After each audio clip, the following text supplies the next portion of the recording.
What's up, you guys? It's Gary. We're back. I hope you're hungry because we got some alphabet soup for you coming right up. All right, you guys, welcome back. If you didn't notice already, take a look around. We got ourselves a new backdrop. We got some new microphones, a new studio. If you like it, give me a thumbs up, all right? What we got today is we have the ABCs of real estate. I hope you enjoy, and let's go ahead and get on with it, all right? So, alphabetically, we're going to start with numbers first, all right? And so these next couple of numbers, we'll say, are going to be things that you've maybe seen, maybe you've heard on, podcasts, books, things like that, that you're like, what does that mean? Well, you came to the right video. Let's get on with it. The 1% rule. The 1% rule states that a property will rent for 1% of its purchase price. That means if you get a $100,000 house and it can rent for $1,000 per month, that's a 1% property, all right? On that same line, the 2% rule states that if you buy a house for $100,000, that same property can rent for 2% of the purchase price, or $2,000. If you live in Jacksonville, Florida, all right, you're going to know that that's not possible whatsoever. But if y'all are interested in what cities are, have a high rent to purchase price ratio, take a look at Bigger Pockets episode, maybe a couple episodes ago by Brandon Turner. He narrowed it down city by city as to which ones had the highest rent to purchase price ratios. Take a look at it if that's something you're interested in. Let's move on. The 50% rule. So the 50% rule is something that you'll see pop up, you'll hear about it, and what it really is something to help you analyze deals, mainly multifamily, okay? So the 50% rule states that half of your gross rents will go to expenses. Now that's going to help you analyze properties, and it's also going to help you analyze a potential cap rate. Now, keep in mind that the 50% rule, the 2% rule, the 1% rule, they're not something to just go off of as of gospel. They're just things in place as a general rule of thumb and may or may not apply in your exact city, all right? Next up, we have my number one favorite rule, or product, I guess, the 1031 exchange, all right? I haven't used it myself, but it is a powerful product, or tax deferment, if you will, all right? So the 1031 exchange says that you are able to defer capital gains taxes as long as you purchase a property within 45 days of like kind, all right? So, and this has to be an investment property, mind you, all right? But as long as you purchase a property within 45 days, that is an investment property and is like kind, then you get to defer your capital gains taxes onto the next property. And theoretically, you can continuously do this for your whole lifetime so that you never have to pay capital gains taxes, because if you're in real estate, you understand that taxes are the enemy. That's it. They are your number one biggest enemy. Let's move on. So, in investing and raising capital, we have funds, all right, which are used to raise capital for investment properties, okay? Things that might pop up that you're gonna be like, what is that? What does that mean?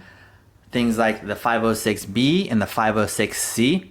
So those both are funds, and those both are funds in that investors, individual investors, pool their money into that fund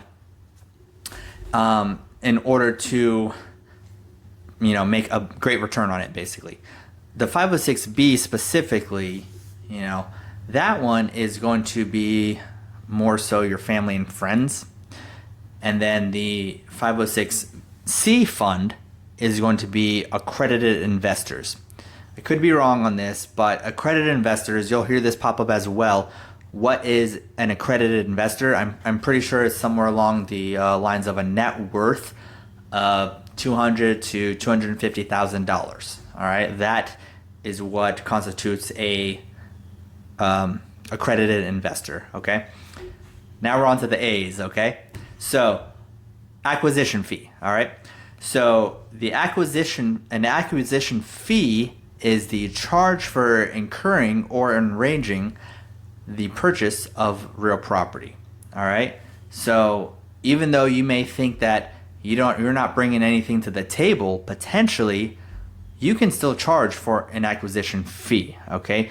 Acquisition fees are mainly, noticeable in, joint ventures, in which, the GP will ask, for some sort of money in return for finding and acquiring the deal. All right, acquisition fee, right? Amortization, that's next on the A list. So amortization is the process of spreading out a loan into a series of fixed payments. All right, if you have a mortgage, you understand that your loan is, let's say, over a 30-year period and is amortized over a 30-year period, in which your payments are fixed, but your actual payment is a partial payment of mortgage and the rest to interest. And it's fixed for the life of the loan, okay? Next up, we have apartment syndication, all right? So apartment syndication, this is a great one. It's when multiple parties come together to acquire an apartment complex in order to make money for everyone. All right. So it's a really big, thing, and it can be applied to things such as mobile home parks or self-storage, things like that. Next up on the A list is going to be appraisals. All right. So what is an appraisal? An appraisal is an unbiased professional opinion of a home's value. All right. Appraisal wise, there is 3 different methods, which we'll get into later on. All right. Appreciation. What is appreciation? So appreciation is the increase in a home's equity over time. All right. Pretty straightforward. ARV. What is ARV? ARV stands for after repair value. All right. So what this is used for is it is an estimation of future value of a property after renovations and repairs. All right, and this is something that'll be used in wholesaling, flips, things like that. It's a way to analyze your numbers. All right. Next up is your average annual return. So your average AAR is going to be something that's historical. All right, let's say in your city or neighborhood, and it is the historical return on houses in those area over time. All right, so that's what your average annual return is. So it's something that you know what to expect over time by investing in a certain neighborhood or area, things like that. So let's go ahead, let's move on to the B's, and there's only one B. Balloon. What does balloon mean? So in a balloon mortgage, we'll say, this can be something like a private lender, hard money lender, or oftentimes owner financing that you'll see. All right, so a balloon mortgage, it's going to be a fixed rate, often low interest, low payment, high interest loan, in which you will have to pay a large remainder at the end of the loan period, which may be 2 to 5 years. And that large payment that you'll pay at the end of that term is called the balloon payment. And it's just everything, the rest of the loan money, cash all at once. So that is called a balloon payment. All right. Let's move on to the C's. Okay. So the C's, we got CapEx. All right. Capital expenditures. Capital expenditures are going to be the money that is spent on buying, maintaining, or improving the land. All right. So you have your operational expenditures, and you have your long-term expenses, which are going to be your CapEx, like your roof, your AC, things like that. Next up, we have cap rate. Okay, cap rate is really a measurement for analyzing a property. Really, when you pay in cash, so you have two different ends of the spectrum. You have ROI and you have cap rate. Cap rate is going to be where it's a valuation used to compare different investments. So the formula for cap rate is your net operating income divided by the market value of the property equals your cap rate. And that is how tie that into the 50% rule for a general analyzation. That's how you can generally analyze a multifamily property to see if it's a good deal or not. What kind of cap rate does it have, you know? Cash flow. So cash flow, we'll go ahead, we'll raise up the shirt. Cash flow right there. I made that in about 5 minutes thanks to my machine right here, my heat press that I haven't used in about 3 years. Maybe I'll make more shirts. If you think I should make some more shirts, leave a comment down below. We'll see if we can work that out, of course. Maybe I'll sell some, who knows? Or just, I'll probably just make them for fun. If you want me to make anything, leave a comment down below. And I'll probably make it just for kicks and giggles. But next up, cash flow. First off, let me go over the definition. Cash flow is the difference between a property's income and expenses, including debts, okay? So positive cash flow means that your income is greater than your expenses, all right? That is what cash flow is at the end of each month, all right? Next up is cash on cash return, all right? Cash on cash return is great because it is, in my opinion, it's how you really get a foot forward, all right? Once you start seeing that stream of, whether it's tiny or a whole lot, stream of income coming in, that you're doing work on the front end in order to reap those benefits later on. That is cash on cash return. So the definition, is basically how much money you made in profit in cash flow during a year, a period, divided by how much money you put into the deal. All right.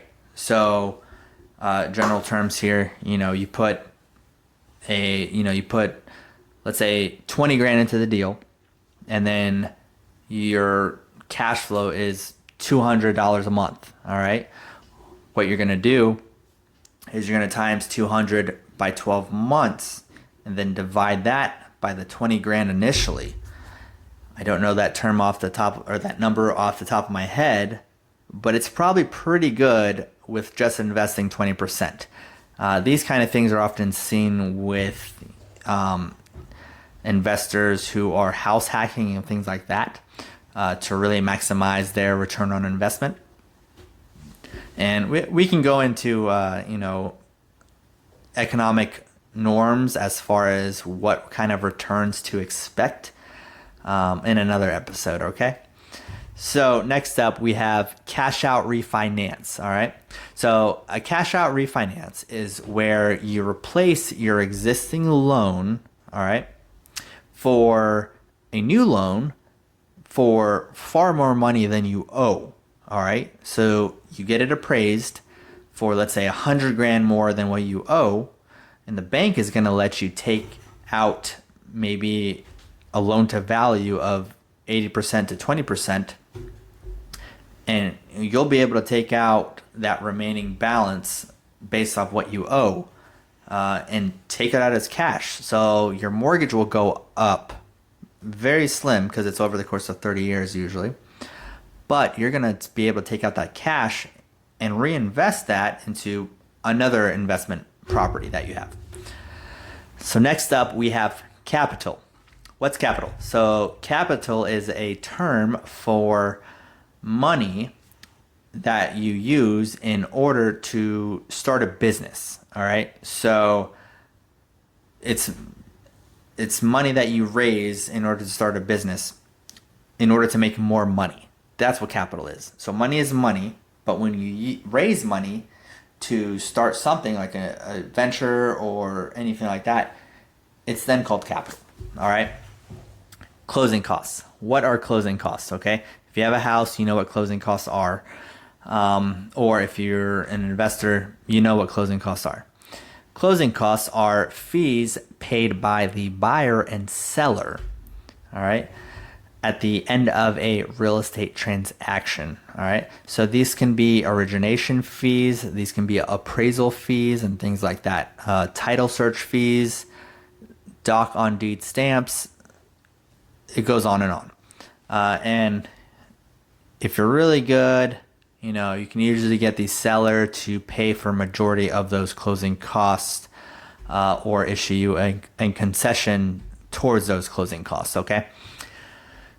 Next up, we got the comparison approach, all right? So we mentioned appraisal earlier. The comparison approach is basically a type of appraisal. You have 3 different types of appraisals. The comparison is your most common, okay? It's going to be a method that compares one property to comparable properties with similar features in order to arrive at a home's value, all right? Next up, we have along that appraisal line, the cost approach. So the cost approach is a valuation method that equals the cost to build an equivalent building, all right? And depreciation is going to be attributed to that as well. Now let's move on to the D's, okay? So debt service. What is debt service? You may hear that coming up. What is that? Debt service is essentially the cash required to repay the interest and principal on a particular period, all right? Debt service, in short, is your mortgage. Most mortgages are wrapped all in one, bundled all in one, and you pay PITI all in that. You're going to see PITI mentioned later on in here, but you're going to pay all that in one fee, we'll say. May not be little. Next up, let's go over deferred maintenance. All right, we're in the D's now. Deferred maintenance is, I don't know why, but it is the practice of deferring maintenance activities such as repairs on both real property, essentially in order to, save costs, save money, and meet your budget for that month. All right. That is what deferred maintenance is. In more of historic neighborhoods, it's more common. Because it takes a lot of CapEx in order to update those older homes. Then that kind of goes into what kind of strategy are you going to do from the get-go, depending on what type of investing you're doing, right? But next up, depreciation, okay? So depreciation is an outcome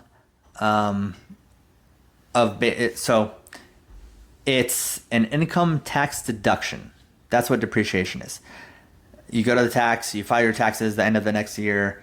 You can get a depreciation tax credit, which basically you can recover costs on your house over a 27.5-year time frame. So when you do your taxes, you own a house, you do your taxes, investment or not, all right, you can claim depreciation, which is going to lower your taxes paid and ultimately potentially give you more. All right, that's why real estate is so powerful, because you can claim so many things to lower your tax threshold. Let's move on to the E's now, okay? So the E's, economic occupancy. All right, there's two different types of occupancies, economic and physical. Economic is where you have it's basically your percentage of your total gross income. How much income could you get from all of your units, and how much did you actually get? And that's expressed as a ratio. So that's economic occupancy. We'll cover the other occupancy later on. Equity paydown. What is equity paydown? All right. So equity paydown is a reduction in the total amount owed by a consumer. All right. So that's what's so great about real estate, is that you ultimately have three different things when you're investing. And this is ultimately included in an internal rate of return, which we'll go over later. But equity paydown is a really big one, because you're paying off your mortgage, and that increases your equity in the home. All right, which then thus makes you money over time. Real estate is a long-term game. It is not a short-term game at all.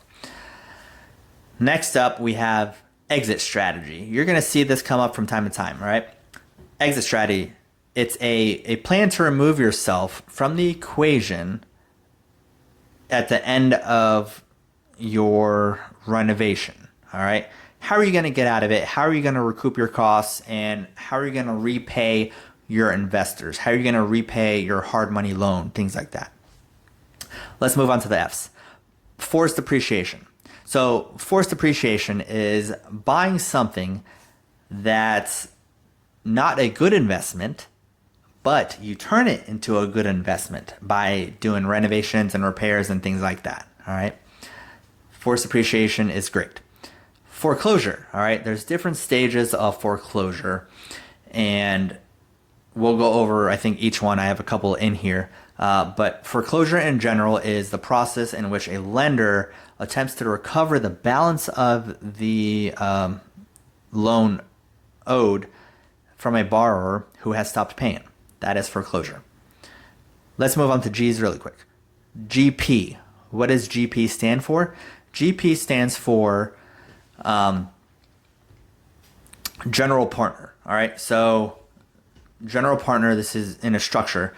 The GP stands for general partner. And what that GP does is they aggregate and manage investment opportunities. They come up with the deal. They structure the deal, everything and anything. They'll structure the waterfall, which we'll go over later on. Next up, we have gross potential rent, GPR. Gross potential rent, this is more a term of that realtors like to use. It's the overall income a property can expect to generate from all sources. You know, whether that's the actual units, whether that's from like an outside laundry, shared laundry that they have to pay with coins with, things like that. H's, hard money loan. What is a hard money loan? I went over this in a video, I think the last video I did. But a hard money loan is a short-term high-interest loan secured by real estate, as opposed to the bank. Next up, we got a HELOC. What is a HELOC? HELOC is a home equity line of credit.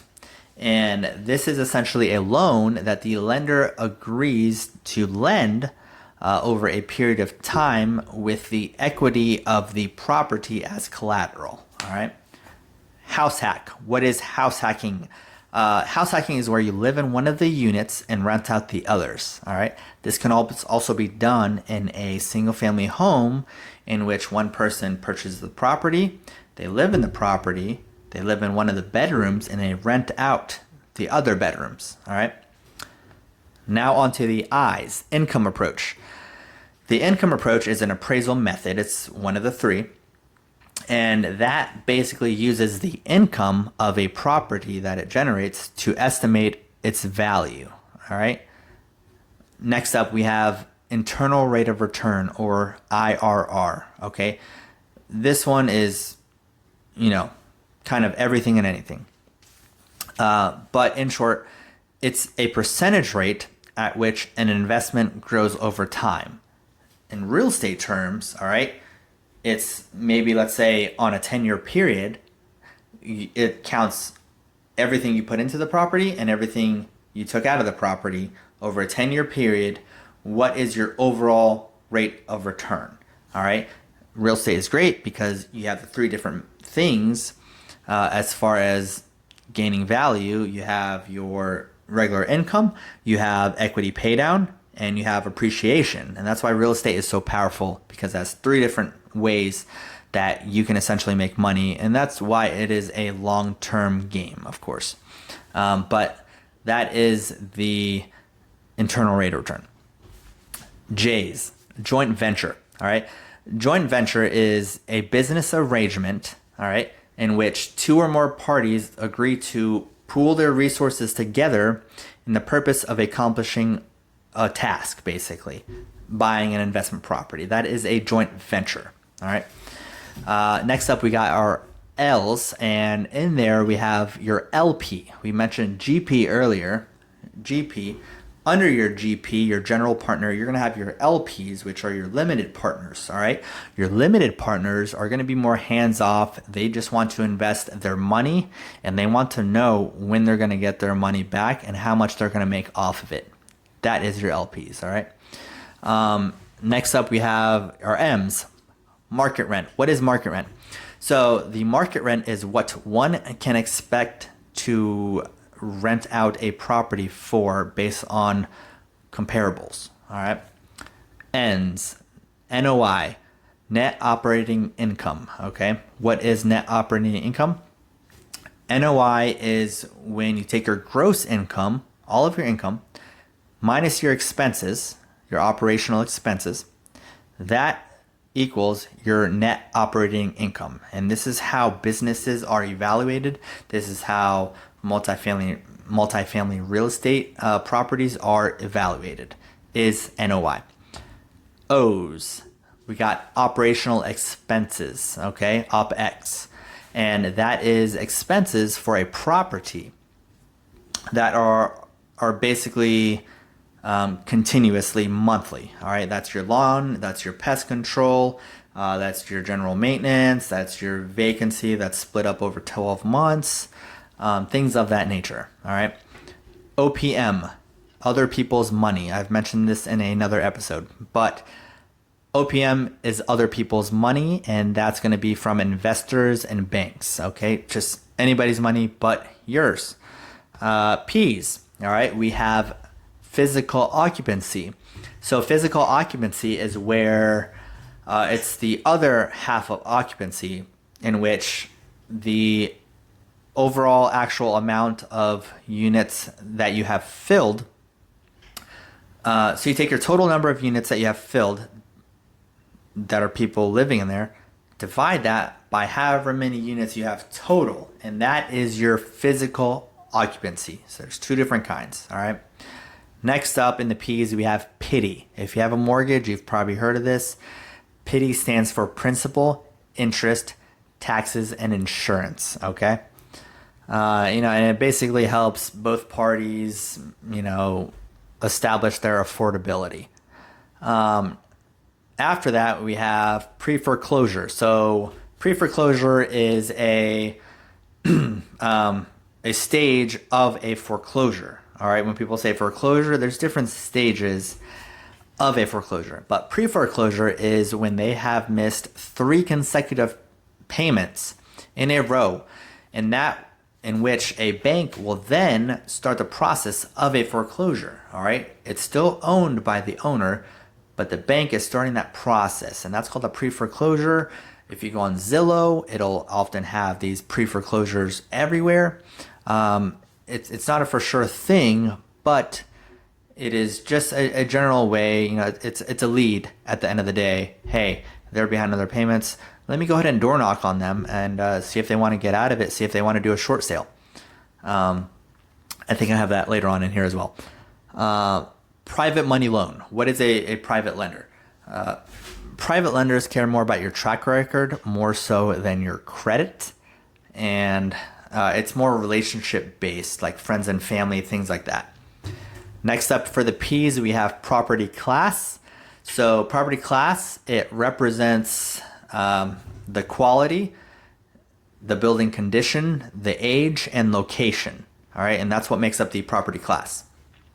Next up, we have, and its property class is like a A, B, C, or D class type property. And then that also goes into cap rates as well. Refinance, all right? R's. So a refinance is the replacement of an existing obligation with another debt, which is usually under a lower interest rate and under different terms. Next up on the R's, we have REO, real estate owned. It's bank owned. That means it's past owned by the owner. It has went to auction and has failed, did not sell, and is now owned by the bank. And the bank will then list it on the MLS as a regular property and is often a hassle. Next up on the R's, you have ROI, return on investment. All right, how much profit is made on an investment expressed as a percentage. All right, ROI is, your day-to-day stuff, how much you make in cash flow each month over the course of a year divided by your total investment. That is ROI. ROI is more so multifamily, single family, things like that, and it's not something that you pay in cash for the property. Cap rate is when you pay in cash. Next up, we have our P's, property stabilization. All right, what it means to stabilize your property. Hey, my property is stabilized. That means that you've had an occupancy of 80% or greater over the course of a year. That means your property is stabilized. You can expect to get this amount of rent over the course of a year. All right. S is short sale. Very contradictory. A short sale is when a property is worth less than what it is owed. The owner asks if it can sell it for less than what is owed. And it's a huge debate between the bank and agreeing. That is a short sale, and that is a process of a foreclosure. Next up, V's, value add. This is the holy grail, all right, when it comes to real estate and investing. So value add is when a property requires some improvements in order to increase its value. You want to talk about, being a successful investor and really capturing, equity and appreciation, things like that. It's with value add. That is how you make your most money. Finding a property that is undervalued and knowing how to add value to it just by looking at it. Whenever you analyze the property, you say, hey, I know I can do X, Y, and Z in order to increase its net operating income overall. That is called value add. All right. Last on the list, we have our waterfall structure. A waterfall structure, I've kind of touched on it earlier. It is an operating agreement that describes how much money is paid, when it is paid, and to whom it is paid. All right. GPs, LPs, how much money the GP is getting, how much money the LPs are getting, and at what interest rate, and then whatever is remainder, how much each of them get after that. And that is essentially a waterfall structure. All right. Well, that wraps up the ABCs of real estate investing. I hope you enjoyed it. If you got anything from it, if you benefited anything from it, hit that like button, throw me a thumbs up, right? And I'll definitely do some more. But until then, that's it. I hope you enjoyed it, and I will see y'all next time. See ya.